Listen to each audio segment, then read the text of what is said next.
Hello and welcome to the Impact Dynamics podcast. I'm Plushy. And I'm Rusty.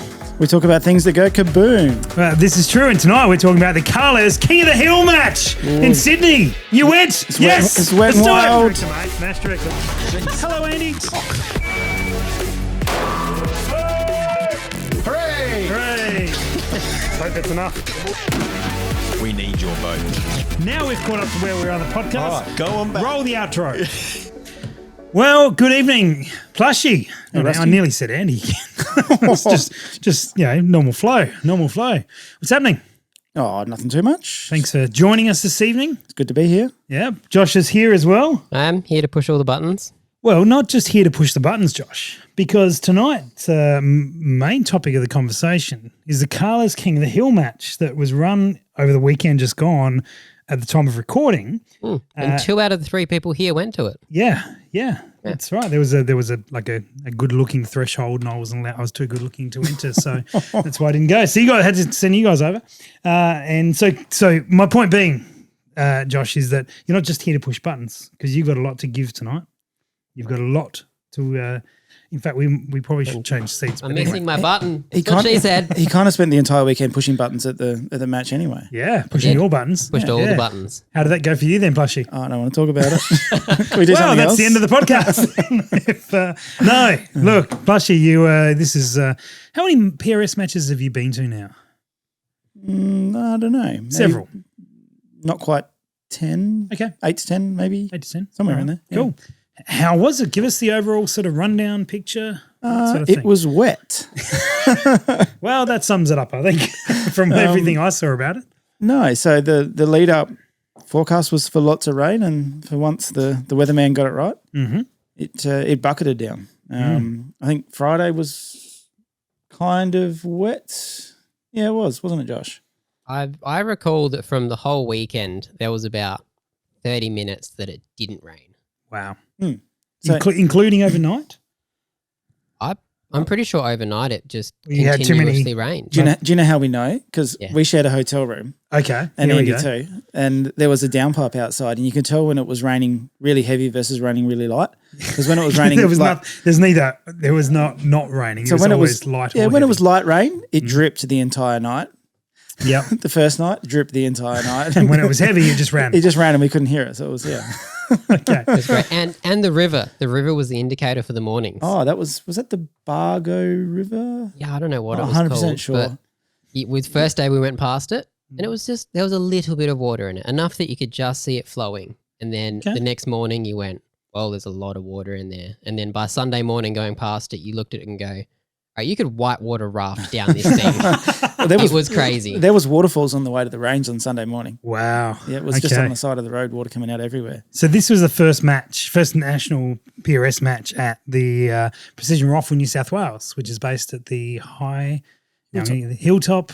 What's the Highland Sports something or other? Recreational sporting something or other. Yeah. Complex. But the Precision Rifle New South Wales, which was a club that got up and running at the beginning of this year after 3 years of work by Trent and the team over there. And this was their first one. It was a really good event. So you guys went over together. Josh didn't realise that there was a 6:30 in the morning, and that was the flight time. And I remember I think he only realised that on the Wednesday before or something. And It was mid podcast. because that's right. And because I booked his flights for him. And That's right. He went, oh. So he stayed here. Josh, how did. was that? Oh, yeah, it was okay. I stayed here in the intent that I would get an extra 2 hours sleep, and I still got 3 hours sleep max. I've slept on that couch before. It's not great. It's not super comfy. Great. That was a little bit like Saturday night, Josh, right? Yeah, I don't want to talk about that one. At about We'll get on to Saturday night in due course. Anyway. So you guys went to the airport, all good there, all flights, no sweat. Yeah, no problems with the flights. Cool. We got to Andy got questioned. Andy got his questioned. bag Oh, questioned. yeah, that's right. Is that because of his glorious beard? No, actually, Oh, no. okay. We actually got in fine, and he then received a phone call. Oh, okay. With someone asking, what's in the bag that's about this big? No one your can luggage. hear that. It was really dense. It's Yep. about a medium-sized bag. Yeah, he asked them politely to please not cut it open to find out what was in there. Yes, he said, there's a little pouch that you can open it up. Please don't cut my bag. Which he explained it to me, and I went, I can see how that would look really, really badly on a scanner. Shooting is getting really expensive. I mean, you got to make use of those trips. got to buy a bag every time. That's right. That would be challenging. All right, so you got over there, and then you picked up a car from the airport. Yeah, we got the biggest Toyota Hiace minivan they make. That's great. It's like 15 seats room. or something. I don't know. It was huge. But we actually filled it up pretty quick with all of our stuff. I can imagine. Because you think about it, like you're going to go somewhere and you're going to go for a holiday and you got like a suitcase with you. So you book a car accordingly to fit, 3 suitcases or 5 suitcases, whatever. But no, you guys have got suitcase and a gun and ammo and a backpack and a this and that. Yeah, you got to book a decent sized vehicle. Yeah, that's right. Yeah, so we jumped in the car. We went with Nick and Miff from Ignition Custom. Yep. They travelled with us. We got to do it was pretty cool. We got to do a tour of the Southern Cross Small Arms new factory on the way there. Was that intentional or did you just get lost? We were with Nick. What do you expect? Could go either way. Yeah, you're right. Okay. He was giving directions. We ended up there. I don't know. How was that? That was really cool, actually. They've got Demir and the team? Yeah, Demir's got a nice setup. They got a lot of CNC machines. We spent a couple of hours there, didn't we? They're showing us. We spent a solid amount of time walking through, showing us their new setup. It's impressive. It's really impressive, actually. Yeah, right. He's got some money invested in that place. Good. Pretty cool to see. Australian manufacturing in the firearms industry. Absolutely. Great to see. Yeah. Nick, covering world market. Yeah. Exactly. Yeah. Nick promised that we'd get to shoot guns, but he wasn't set up so he couldn't shoot guns. Oh, okay. Well, I mean, you did get to shoot guns. We did. That weekend. Yeah. In the rain. Anyway, carry on. So you went there? We got there. Sounds good. We got to the range about 1 o'clock maybe. About 1 o'clock. Yeah, we had some fun with the hire car GPS mapping, taking us on dirt roads that were not meant for a hire van. Got it. We got there eventually. Yep. Did sighting. I mounted the Barros that I borrowed off of you for the match. Mm-hmm. That was all right. That went reasonably well. Yep. I had to read the manual to find out how to get the scope travel to go down below 0, but we got there in the end. I was a bit worried for a minute that we would run out of travel, but I just didn't read the instructions properly. Often the case. Yep. Yeah, so we got zeroed. Everything seemed pretty good. Mm-hmm. And then we packed up and went to the pub, I reckon. Yeah, right. Pretty much. Just a few hours and yeah. Did whatever we needed to do before we could just bail and pub. I've not been there. Tell me about the range. Oh, it's an impressive range. It's I heard it's manicured. Yeah, basically. The grounds are beautiful. Yeah. What is it? Probably, let's say it's 100 metres wide. I don't know exactly. Let's just make that up. Yep. Completely undercover. 108 metres, I 108, believe is not correct. Right. But let's run with that. Yeah, and it's got noise cancelling material on the roof. Sort of deadens things, concrete floor. They usually shoot in front of the concrete out on the move the firing line forward, but they didn't for this match because it was raining. Which is good because it was a swimming pool. Yes, there was ducks living in the area where they normally shoot. Literally on Saturday, there were literally like 50 ducks and their little ducklings were just swimming across the front of the range in front of us. They didn't care. No, fair enough. So yeah, it's a nice range. You weren't shotgun shooters. That's why the ducks weren't too worried. They wouldn't be worried if I was a shotgun shooter. Not a very good one. Fair enough. Yeah, it's a very, very nice range. It's only a couple of years old, isn't it? I think. I think so. It's not much. It's a few years old, but yeah. Yeah. Nice. Nice berm. So the range goes uphill. I don't know the gradient, but you can see every target distance clearly. Yeah, cool. So each increment out to 500 metres. Yeah, right. It's nice. Green grass. It's mowed. It's very nice. Yeah, nice. Yeah, fancy. Even got their like nice PA system and everything too. They got flashing lights that tells you when the range is live and not live, and some very strict. And for the after party. Yeah, that's right. Some very strict shooting hours. Yes, I heard this. Yeah, 10 to 4 is their usual. Yep. And then we got to shoot to 4:30 to get things done. Lucky ducks. Special. Yeah. They were pretty strict on that. Okay. And it's in. You think when I heard that, I was like, oh, it must be in the middle of like town or. Okay, fair enough. Like maybe there's, Bunnings next door and a Woolworths on the other side or something like that. People get a bit upset about it at night time. There is like one house. That would be the most convenient PRS setup match ever if you had Bunnings next door to you. Target next door, Dan Murphy's on the other side. Office works across the road. Yeah. It'd be perfect. It would be great. Set that up. We can dream. Yeah, there's like one house in the immediate vicinity and the rest of it's bushland. So we were like, Yeah. What's going on here? Yeah, ironic if that one house was owned by a bloke called Dan Murphy, but Yeah. it's probably not. Just it'd be nice, wouldn't it? No, nice range. Very nice range. Yeah, beauty. Okay, cool. And then off to the pub. Pub. That's right. Oh, you stayed at the pub, didn't you? We did. And then Josh tried to order some gin, and they didn't have very much gin, and you They drank didn't. all of the gin they had I available on the drank all first of the night. gin. All right, this is a very selfish question, but Josh, what gin did they have? Well, when I first went up, I asked that same question. She said, well, we've got Gordon's and Bombay. And I was like, I will re-ask my question. What gins do you have? Shudder. Yep. They had, I believe it was a 23rd Street, Oh, that's a good call.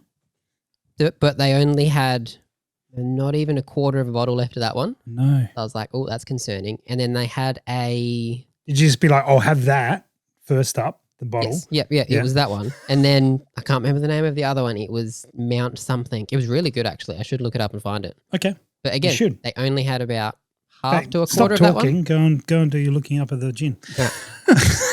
How was the hotel, Plushy? It was pretty basic, but it did everything we needed it to. Okay. We had 3 single beds in our room. Yep. It was pretty cozy.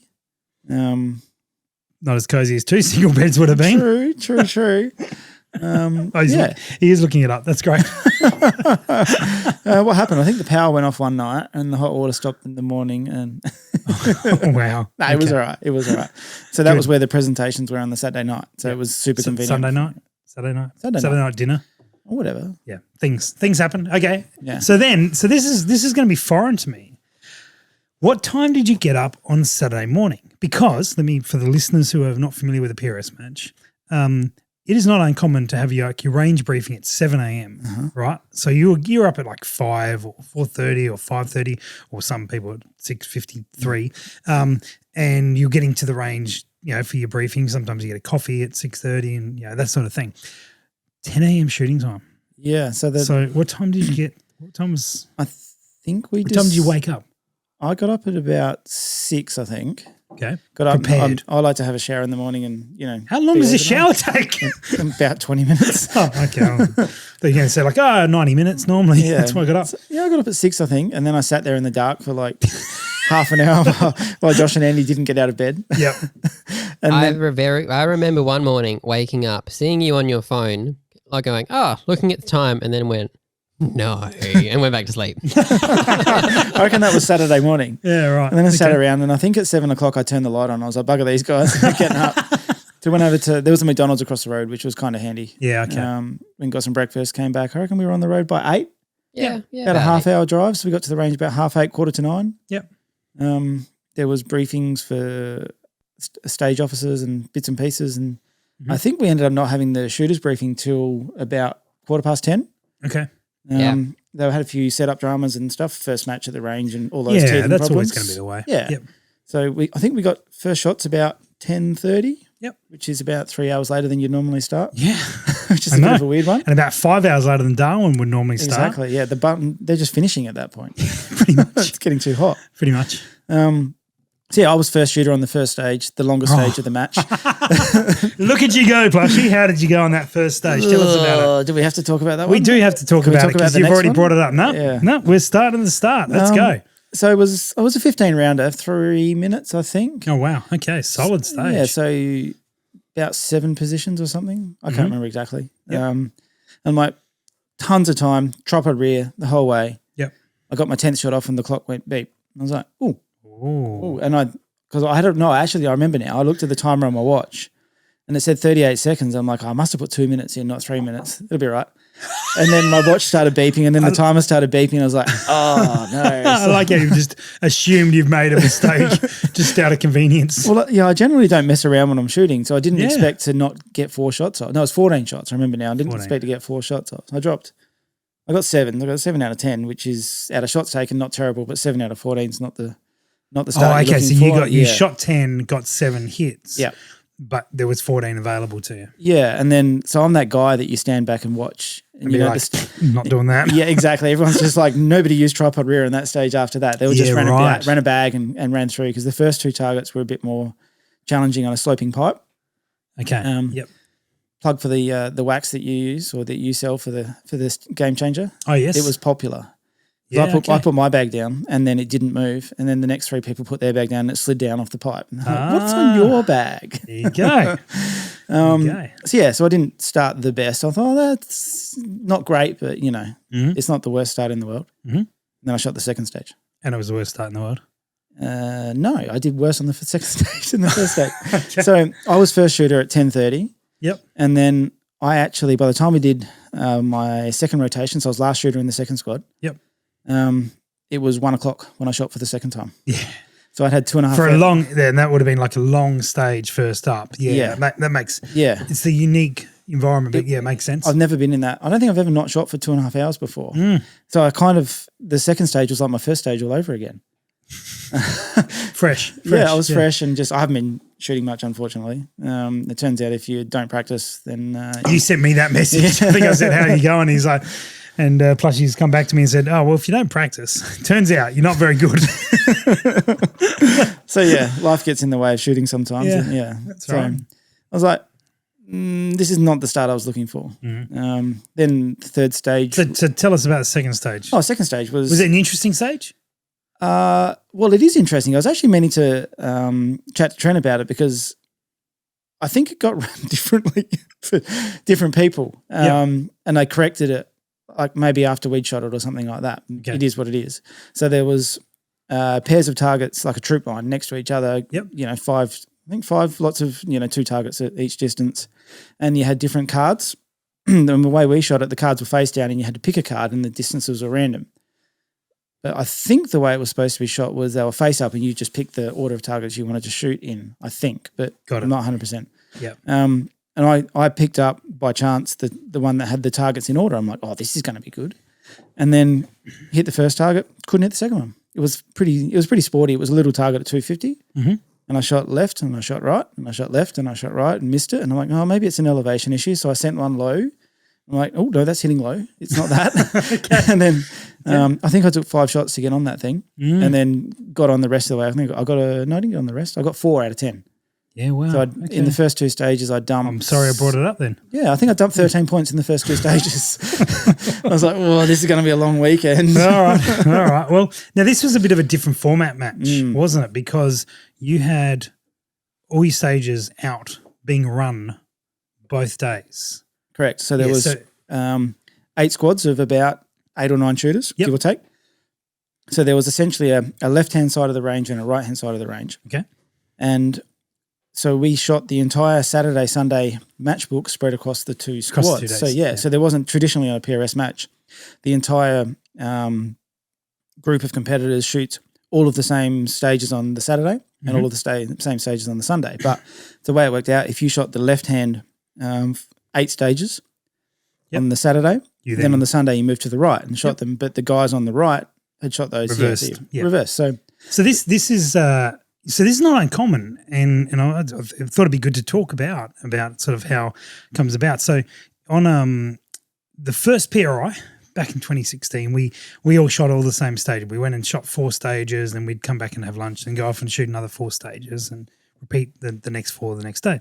The second time round, we had that many stages and we want to cover the whole property that we were on, that we ran the same stages the entire weekend, much like this. Yep. And you would go through and you would go and shoot your various stages and you'd come back at the end of the day and you completed half the match. And then same for the following day.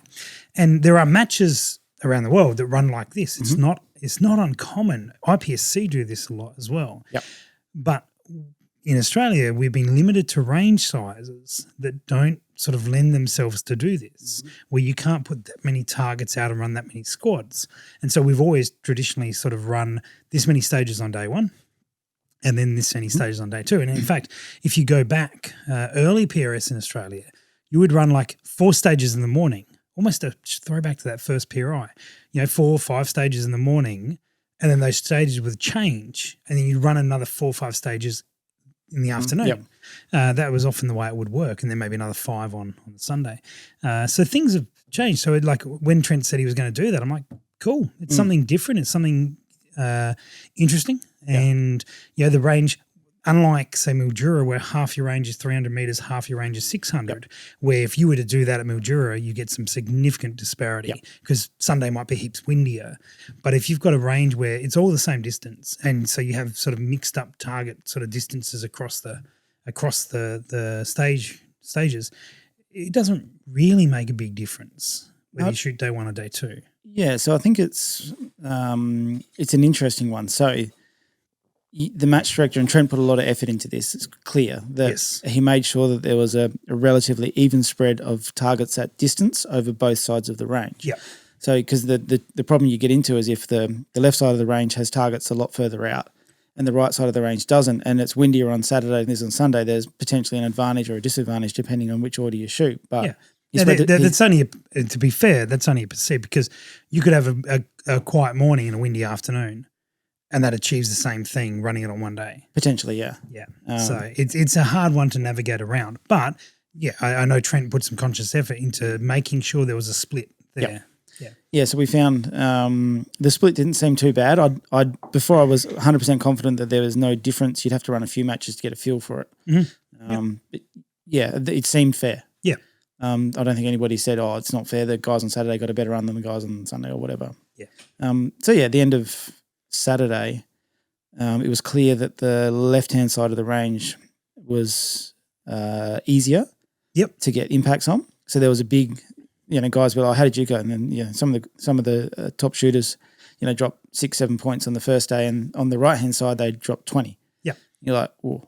Okay, and it wasn't a condition dependent. It was just those stages were more favourable on one side, but then day two, it reversed. Yeah, absolutely. Yeah. And then you see that you don't really know until you start seeing some of those guys from the harder side shoot on the easier side, and then you start looking at scores and you're like, okay, we start to get a feel for who's doing well and who's not doing well. Yeah, it's a little bit more challenging, isn't it? Yeah, that's right. So there was no, on the Saturday night, there was no top 10 or anything like that. Because it doesn't irrelevant. matter. Yeah, that's right. Because you've all shot different stages. Yeah, so it was something new. I don't think it changed the outcome of the match or anything, the way you shot it or anything like that. It was just a little bit different. Yeah. It was really good. Yeah, nice. Josh, from a photography, because that's what you were there to do. You were doing photos and videos. Filmed, took photos, did all the things. So how did you find having the stages open to you for the entire weekend? Did that change what you did or how you did it? Did you even think about it? How did you go about the match? I guess I didn't really think about it too much. Okay. What did change the way I went about the weekend was the squad sizes and how the squads run through probably a bit quicker. Yes, because you've only got 8 or 9 9 shooters in a squad. Yeah. Yeah. So was there to cover PRS, but also we were filming a video for our own purposes. Yep. And so I was following Plushy the weekend, which I had to be mindful of. All right, I've got to go and take photos, but I've got to be here to capture the stage when it runs. Yeah. So because the squads were running through a bit quicker, I didn't necessarily have that. All right, cool. I can now go off. I've got an hour. To start with, you did. To start with, I did. 2.5, actually. Yeah. Yeah, okay. But the rest of the time was, all right, had to be very mindful I've got to come back here to film that, and then I've got half an hour to go and get the bits and pieces that I need to do. You could almost see the gears turning in Josh's head. He'd be like, how many shooters till you're up? And you're like, 3. He's like, okay, I think I can go take 3 photos. Yeah. It was like, all right, quickly do this and then back. I've seen him take photos. He's on burst mode. That 3 would have been like 400. 5. That was actually one of the takeaways. So because the order was turning over quite quickly, sometimes, often enough you're like, okay, I've shot. I can wander off for 45 minutes and go look at some other stages and just go have a bit of a look. So at the end of the first day, I hadn't even crossed the halfway line of the range. I hadn't gone down and checked. And at the end of Saturday, you're about, except for the first bit, I was waiting around. And then, but after that's that, only because the stage was so long itself. And being first shooter, then next rotation, you go last. So you get the biggest gap when you do that. And I got to the end of Saturday afternoon and I was like, you missed a golden opportunity to go see Sunday stages on Saturday and go see how people were running them and tips and tricks and stuff like that. I was like, right, whoops. Interesting. Because normally you don't get to see the Sunday stages set up on the Saturday. So they come Sunday morning, you rock up and you're looking at the barricades and you're like, oh, what's going on here? And so it was a bit of a lesson learned. Next time, shoot, put your stuff down. We didn't have to spot or score pretty much. So you could duck off, but you had to do it straight away. Yeah, absolutely. Yeah, then that's with when you're at 8 people in a squad, you sort of don't get that opportunity to. Well, you can't leave, and because you spend 2 shooters, maybe 3 shooters getting ready normally, and then you sort of got a shooter or 2 to sort of. That's right. Relax and chill out from the stage, depending on how it's gone. Sometimes you need a few more shooters, and then you're up for another brief. Yeah. Yeah, that's right. Okay. I missed a brief because I was getting lunch. Because you're like, I've got time to go get lunch, and then you come back and you're like, what are we doing, guys? What's going on now? Yeah, okay, cool. So, how many stages was it? About 15? I think 14 in 14? The end. Yeah, it's 14. I've got practice scores sitting up in front of me. Gotcha. Okay. It was 7 a day. Yeah, because they had a long stage. Oh, because you had the longest stages. Yes, they sort of count from a points point of view from sort of value at 2 stages or thereabouts. So, close enough. Yeah. Yeah.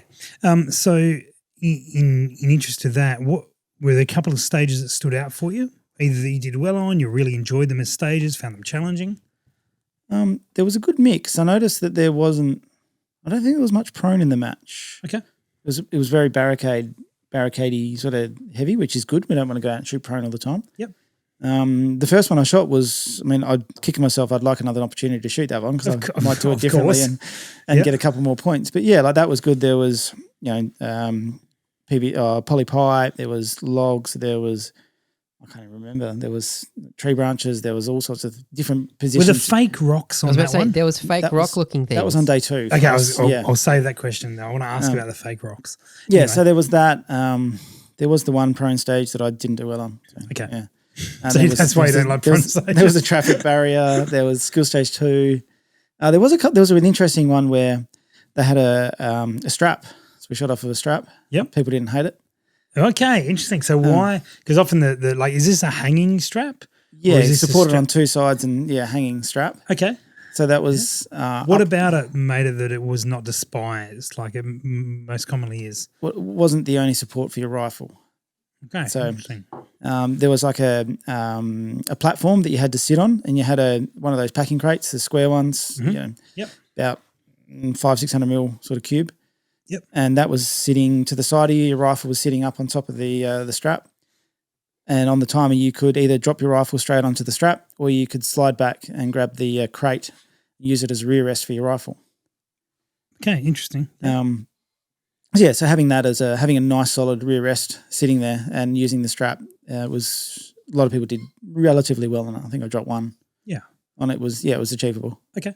That was really good. Very good. There was one we had to shoot under the platform and then come out and shoot over the top of the platform off of a tripod through a window. That was pretty good too. Okay. Bit different. Yep. Yeah. Right. There you go. Yeah. All right. And how did you go for the match? We're talking Saturday or the match? Let's talk Saturday because if I feel you want to just narrow it down to Saturday for a moment. No. Oh, no. I dropped, so after my first train wreck 2 stages, I think I dropped 1 shot for every stage for the rest of the day, which wasn't pretty good. Terrible, yeah. Something like that. So it's 7 stages, so 5 stages. So you only dropped 5 points after those first 400 points. Like so it's a bit of a recovery, yeah. Yeah, okay. So went into Sunday. I was like, I'm about 10 points behind where I think I should be. Yep. But it's a difficult match. It's not the end of the world. And you shot the harder side of the range. No, I shot the easy side. Damn it! I was trying to. You can talk it up. There's only 70 odd people that know the actual answer. Yeah, no, I didn't. Okay, I appreciate your honesty. And then Saturday night, back for dinner, back to your Drippy Mo hotel. Yes. Yep. Hotel. We had the Saturday night dinner, which was really, really nice. It was like lamb and beef options. Food was delicious. It was tasty. Yeah, right. It was very tasty. How were the espresso martinis, Josh? On the Saturday night, they were brilliant. Let's go back to the gin question. Did you find out what gin it was? It is just Mountain Distillery gin. Mountain Distillery gin. Yeah. Well, I guess we'll go to get some of that. Was it worth? Should we order some? Oh, okay. He's yeah. second guessing him. It's better than Gordon's, but I'm not rushing to get That some. was a kick in the face. All right, cool. So you drank him out of gin, and then you went into espresso martinis. Yes. Yeah. Don't recommend. Yeah. I like espresso martinis. I like espresso martinis too. They were fantastic. They were good espresso martinis. They were good on Saturday night, you said. Oh, yes, they were. How were they Sunday morning, Josh? Oh, they were pretty average. Yeah, I think I was about 8:30, 9 o'clock. Josh was like, "We should have espresso martinis." I'm like, "I'm in." I haven't had the best day on the range. I'm in. See, this is why Josh likes taking photos of matches because, well, you know, you don't have to shoot. Yeah. Yeah. So The camera has autofocus. it does. I think it was about 1 o'clock on Sunday morning. And that's what I said to Josh. I'm like, "We should not have done espresso martinis." He was like, "Nope, we should not have."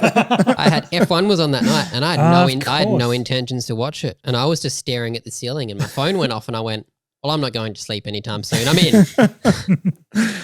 We won't get into F1 because that was a great qualifying session. But anyway, sorry, we'll move on. Sunday, what time did you get up Sunday, Plushy? I'm About asking. 6:30. I adjusted it a little bit, had a nice long shower. Okay, good. Josh, what time did you get up Sunday morning? I was awake at 6:30. Okay. I was not a functioning human being at 6:30. Yeah. I didn't go back to sleep because I wasn't feeling great. You weren't a functioning human being at 12 o'clock in the afternoon. I wasn't. We rocked up at the range, and I think we got there at whatever time, and I had 40 minutes to kill, and I went, you know what? I'm going to go and lay in the van. So I went and laid in the van. Smart. Yeah. Okay, good. I just repeat, I'm glad the camera has autofocus. So, okay, good. So it was it was good. And then tell me about Sunday. Sunday was wet again. It was wetter than Saturday. It really was. It was making out targets at distance was challenging. Okay. Yep. We started on the long stage again. This is the one with the fake rocks. What was that one called? I forget now. Real fake rocks. Real fake rocks. Yeah. Is that the terrarium enclosure? That's the one. Yeah. So tell us about these fake rocks because Trent sent me some photos. He's like, check out these rocks. They're fake and they're actually light enough to move around the range and they were pretty well priced. And they were. Yeah. More importantly, we should go to the first stage of the day. Okay, first stage of the day. Yeah, my name was first on the squad list. And they called my name out first, and I yelled some obscenities at the stage officer and said, "I'm not shooting that one first again." He goes, "Well, that's good. This is just the roll call." I'm like, "Oh, right."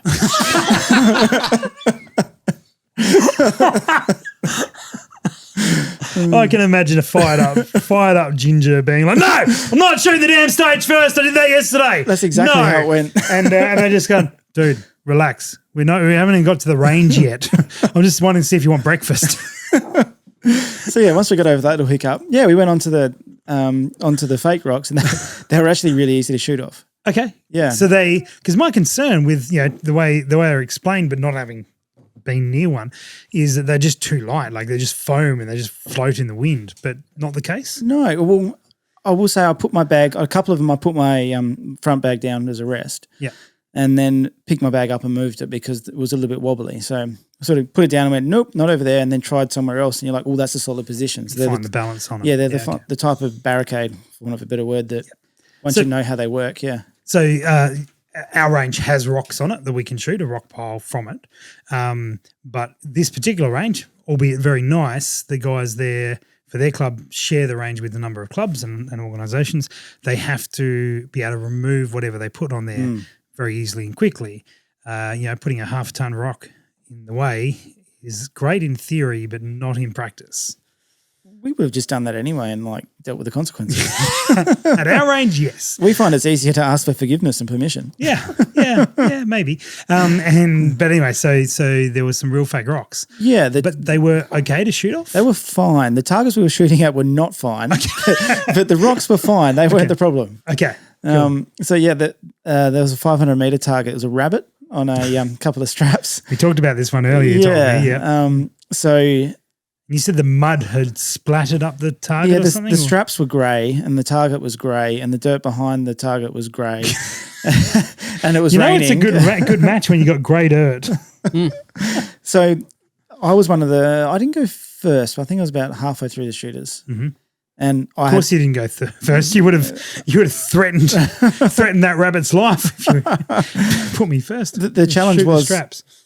As they got beat up, the straps looked like they were part of the target. You couldn't tell it apart. So lots of people were shooting roughly for the top of the rabbit, thinking that the rabbit and the strap was one target, and they were going high and all sorts of things. Couldn't work it out. So out of 40, and I imagine your conditions are not great with the fog and the rain and all that sort of gear. Yeah, it was not fun. Yeah, I understand. I don't think it was that stage. One of the stages, I breathed as I was putting my rifle down. I must have breathed out, and I fogged up the scope. Looking through it, you're like, oh, if I touch it, that could make it worse. Or what do I do? And you're like looking through, going, I think that's the target. But if you'd taken that target and put in Darwin or Monado or something, you would have worked out which part was the target. Yeah, was it exactly. Really? Yeah, okay. Yeah. So we had to engage that target. I think 6 times out of 14. No, okay. So it was challenging. I think I'd got an 11, and I got up thinking that was pretty decent. Yeah, I think 12 or 13 was top score on that one. I don't think anyone. I could be wrong, but I don't think anyone cleaned it. Yep. Okay. It was a pretty challenging Josh target. is currently fact checking at the moment. Which stage was it? The terrarium stage. Yeah. Anyway. Yeah, so that was pretty challenging, for sure. But it was a good stage, actually. Okay. Good. Yeah, lots of people ran it lots of different ways. Yeah. There was opportunity to they're good stages, modify prone and shoot, sort of kneeling, crouching, all sorts of different things. Yeah. You were wrong too. The highest score was 14. Boom. Suck it, Plushy. Yeah, just give me 0 for that stage. You're now. 1 point off there. Yep. I love how he said just you're wrong, mate. You're wrong. You got it off by 1. Yeah. How good's your memory? Careful, I'll tell Rusty how much time you spent like snoozing and not taking photos on Sunday. I can tell. All the photos got taken that needed to be taken. There's like 4,000 photos from Saturday and like 600 from Sunday. Yeah, what about the As I said, lucky the camera has autofocus. Yeah, what about the TikToks? Yeah, what TikToks? Exactly. Yeah, you're just lucky PRS doesn't have a TikTok account. Right.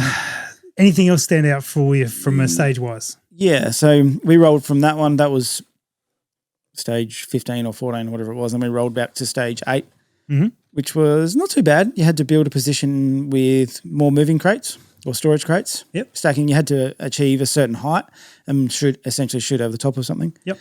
That wasn't too bad. Okay. Is it because one of the things that can happen with those stages where you have to build a platform to get there, particularly if you're using multiple different things, is once one person works out the format of getting that high, everyone just copies that format. Yeah, there was kind of only one way to do it. There was a big crate, then a smaller crate, and another crate. But the secret was if you watch the way people put them together, they interlocked if you put them one way.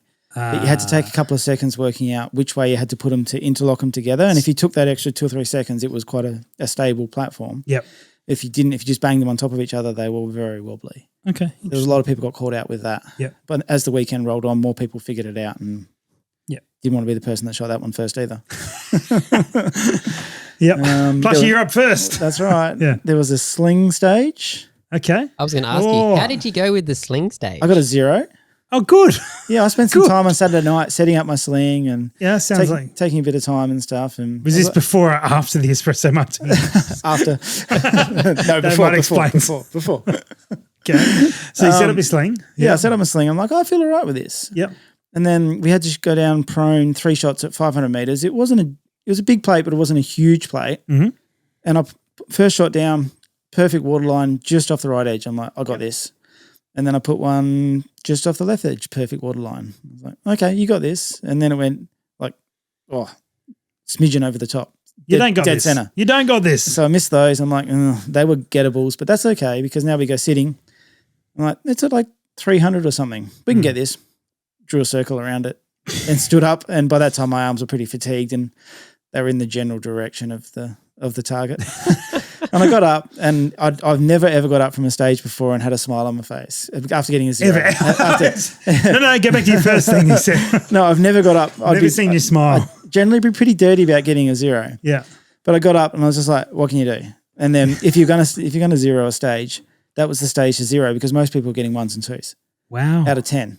Wow. I think somebody got 6, was it? Did. Yeah, Somebody got 6, yeah. Matt got 6. Matt A. Oh, cool. Oh, congratulations, Matt. He shot his first match in Buchan. Oh, cool. Actually, first PRS match. Yeah, he's been shooting at that club. Nice. Yeah, so I got up and I just smiled on my face, put my gun away. I'm like, whatever. Let's go to the next one. Like, I didn't give up a ton of points. So what? Okay, it seems unusual. It seems unusual that so many people did so poorly on it. Was it target size was too small, or was it the target was 400 millimeters square at 500 meters, shooting prone, unsupported, or with a sling, but unsupported prone. Okay. I mean, if I was able to take one of my hunting rifles and shoot that, I probably would have got 6, something like that out of 10 shots. Okay. But, our target rifles are. Well, and was it 10 kilos plus? Was it windy? Yeah. Okay. Yeah. So if that was shot on a more calm day with better visibility, are we creeping up in those scores? I think so.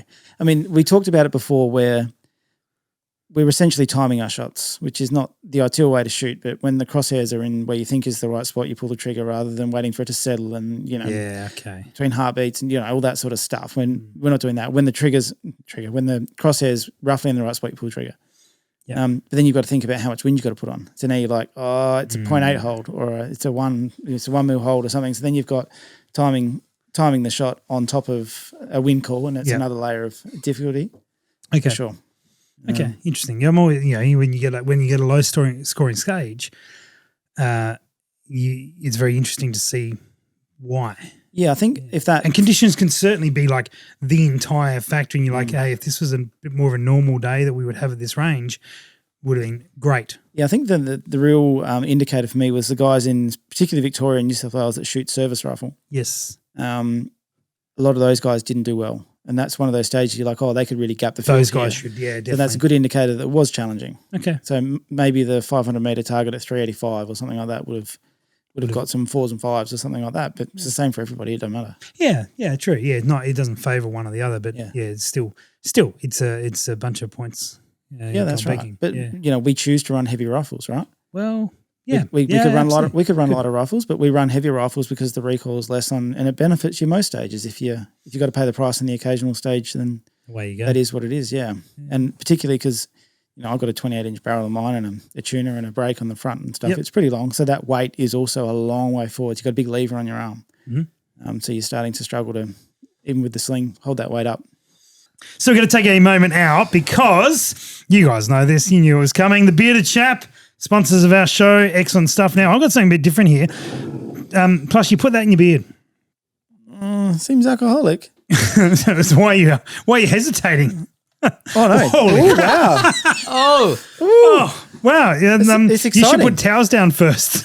Apparently. It's like table cleaner and hand cleaner at the same time. This is really good. Get on this. Oh, wow. This is germ killer. This is germ killer. This is sanitizer. But when don't drink it, Plushy. Dear, wow. Wow. Okay. You can smell it. That's going to be effective, guys. You're not wrong. So when COVID kicked in, obviously, a lot of businesses sort of struggled and bits and pieces. Many people were putting people, making them redundant and such. Luke, up at the Bearded Chap, decided over a weekend to work out how to make this stuff, turned his business around and started putting people on. Wow. This is like in the first week or so. He ended up getting some government contracts for it and he makes it. But this is like, we've all become sort of sanitizer experts in the last 2 years, 3 years. And this stuff is potent. This is military grade sanitizer, guys. Military grade. Did you say that on there? 80% ethanol. So you could... Oh, yeah, get me some of that. So it's 160 proof. Cool. It's solid stuff. Yeah, it is really good. So, but of course they make all the beard. I'm going to put it in my beard. Why not? Let's just do this because on your nose. Do not recommended use. Oh, that's not fun. All right, not recommended use. Don't do this. But if you want to support us and support Australian made. Just flicking that out You're there. leaking, buddy. I need to put the towel down. And so I just got excited, right, Plushy? You excited me. If you want to support the show, if you want to support Australian-made stuff and you want to support a shooter-owned business, check out thebeardedchap.com/impact. The thing will be here somewhere. I won't move it around a lot because I got yelled at last time. I did that. So the thing will be here and find the URL and go and support it. So if you need some sanitizer, pick up some sanitizer while you're there and also make your beard smell nice, but not with sanitizer, with something else. Highly do not recommend that.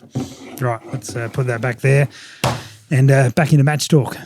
Very good. Well, you ran my scope for the weekend. I did. And I haven't used that scope. So it's time for a not a new segment, but just there's going to be a video that explains why we've done this. But anyway, play the intro. Scope chat. Yeah, scope chat. So you ran the Burris XTR Pro that's mine that I haven't run yet. Give us all of it. Give us all of it. I nearly bought it at one point. slightly sidetracked. Yeah. So in the match there, we were putting the... Is that because you dropped it? Is this the risk? Yeah. So there was all the targets went into targets. All the rifles went into gun racks. Yep. And there was 2 stages worth or 2 squads worth of guns in a timber gun rack. And I don't know what happened. We got a bit lopsided where there was more guns on one side That's than the what other I side. heard. Yeah. And then one of the guys took his gun off to go shoot a stage. And it was the only gun on one side or something. I may have been one of two, or it wasn't many, and that was enough for the rack to topple.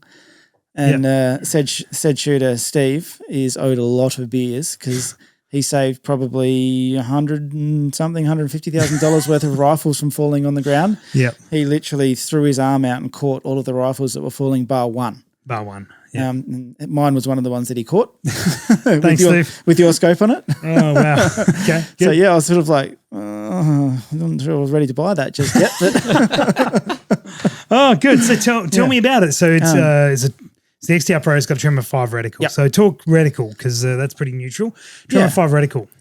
So I have a Tremor 3 currently. Yep. And the Tremor 5 is like the race gun version of the Tremor 3. So it's taken a lot of the mile per hour mover holds out on the horizontal subtension. So they can be a bit confusing with your mill holds. Yes. Most people will make that mistake once or twice and then they'll learn. But when you're in a bit of a rush, it's easy to look at the wrong number. Yep. And hold the wrong wind. So they've removed that. They've removed some of the milling functions. They've still got enough in there that you can mill a target, but some of the military type milling they've removed. Wind it back a little bit. Yep. Yeah, so you get the bottom half. You can't really change the bottom half of the Tremor. It's the Tremor. Mm-hmm. But the top half is a lot cleaner, a lot less clutter. So it makes it easier. I get into the habit when I take a shot.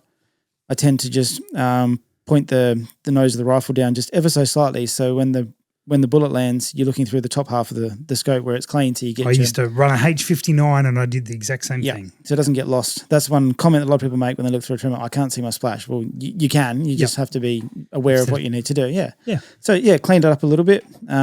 Everything does everything it needs to. So the reticle's good. Cool. Zero stop, really, really good. The toolless zero. That was once I figured it out. Took me a minute. Read the instructions first, guys. Yep. But is it seriously toolless? Seriously toolless. Okay. You might need a piece of fired brass to open the cam lock. So that's not a tool. That's you could use brass. I use my fingernail, and then Josh is like, "Why don't you use some brass?" And I'm like, "Oh yeah." That's what it says in the manual, isn't it? Well, if I'd read the manual, I would have known that. Okay, good. So yeah, I did have the rideable scope cap on there, but I didn't use it. Yep. I was running that might have been why you missed so much. Maybe. Yeah. Yeah. If you actually dialed your turret, you might have hit a bit more. Oh really? Yeah. Funny story that. I was dialing my turret in the first part of the day. Yep. And then I was like, bugger this. I'm just going to use holdovers like I normally do. And then I started hitting more things. Take it all back. That's right. Yeah. Okay. Forget the turrets. So yeah, no, it worked really well. Yeah. Now, you said that you had one issue with iBox because we want to talk about the good and the bad of these things, because no scope's perfect. That's right. There was two things that I didn't like. Oh, okay. Amongst there's now two. Well, okay. Well, you said tell the truth. You said there's one. You said one at dinner. No, I said there was two. Oh, two. Okay. No, one. No. Is the first one the reticle? Yeah. Yeah. Okay. So we'll talk about the reticle first. So let's do it. I've got a 5-25 with a Tremor 3, and I normally run somewhere in the 11 to 14 power sort of zoom range. Okay. And the Tremor reticles have a 0.2 subtension on the horizontal for wind holds and stuff. I couldn't make out the subtensions at 11 to 14 power on the Burris. Yep. But the Burris has got a bigger zoom range. So this is not factual. It's just what I think is that reticle scaled across the range. That's right, because it's a bigger zoom range. There's another factor here that you haven't brought up yet. What are we doing this weekend, Josh? What are we doing this weekend? Moving. Yes, we are. What also are we doing this weekend? I'm drawing a massive mental blank. The guy in front of me is having his 40th birthday. That's right. Yeah, that thing. That's right. And so I'm pointing out you're getting old. I am. Thanks, buddy. Your eyes aren't maybe. When do you turn 40? What they should be in the future. Yeah. How distant future? A little while. Yeah, right. Yeah. So that's all right. You guys are really old. Yeah, but we can also tie our own shoelaces, Josh. Yeah, and drink alcohol and get up in the morning like a responsible adult. Anyway, what time are you coming to work tomorrow morning? We don't want to talk about it. Sorry, Plushy, not to take away from the negatives. So you think that the scaling of the reticle means that you're going to be at a higher power to get that Yeah, I magnification ended up running at 18 power to be able to make out the subtensions. Okay. So that was a little bit more than I would normally run. And you're going to try, you were talking before, you're going to try a 735 ATAC with the tremor in it. Yes. To see whether or not that's inherent to the Burris or whether it's just inherent to a high mag on that reticle. Yeah, correct. I want to upgrade my scope, and they were the two that I'd kind of narrowed it to. So you were good enough to lend me yours. You struggled to say kind enough, didn't you? You were very. I was going to say, I'm not sure this is the appropriate word to use for this bloke. and somebody else is going to. Is that because there was a camera in your face all weekend about it? Basically, yeah. Do you know how hard it is to be positive about using a scope when you're doing like terribly? I wouldn't know. Yeah, I wouldn't know. So I don't shoot matches. There was a couple of stages there where Josh was just like, yeah, he said that. Not going to come and. I'll come back in a few minutes. Yeah. That's all right. I get over it quick. All right, and the second issue. So first is that scaling of the reticle, which may be scope, may be inherent to the challenge of more mag. Not sure. Yeah, that's right. Okay. And the other thing I found was I could get rid of parallax in the vertical plane by dialing it out with the parallax. But I was still finding that I had horizontal parallax. So if my eye wasn't perfectly center of the exit pupil, a little bit to left, right, I was getting up to half mil shift either way on the target. Yep. And I couldn't, by adjusting the diopter, the parallax, doing all of those things, I couldn't make it go away. I could get rid of one or the other. I couldn't get rid of both. Interesting. And I don't know if that's my eye. I don't, it's... Well, I mean, you're getting close to 40. Well, that's right. I can't see without glasses usually. 48 hours away. Is this why you don't wear glasses when you're on the podcast? You don't have to look at me for an hour. Pretty much. I was going to say, thinking about it, when we first started getting in the van, you had glasses on. Yeah, if I want to see what I'm doing, I need glasses. So you wear them while driving, but not while shooting. That's right. Well, no, because I've essentially got one pair of glasses on my scope anyway. So your scope wears glasses. It does. That's what a diopter is.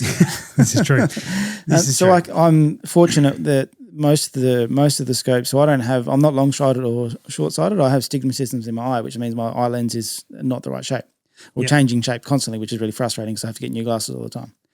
So, but fortunately, the diopter adjustment in the scopes is enough that I can correct my vision. Okay. Yep. So I still have good vision in my shooting eye. Good. Well, you should shoot more then. I should. Yeah.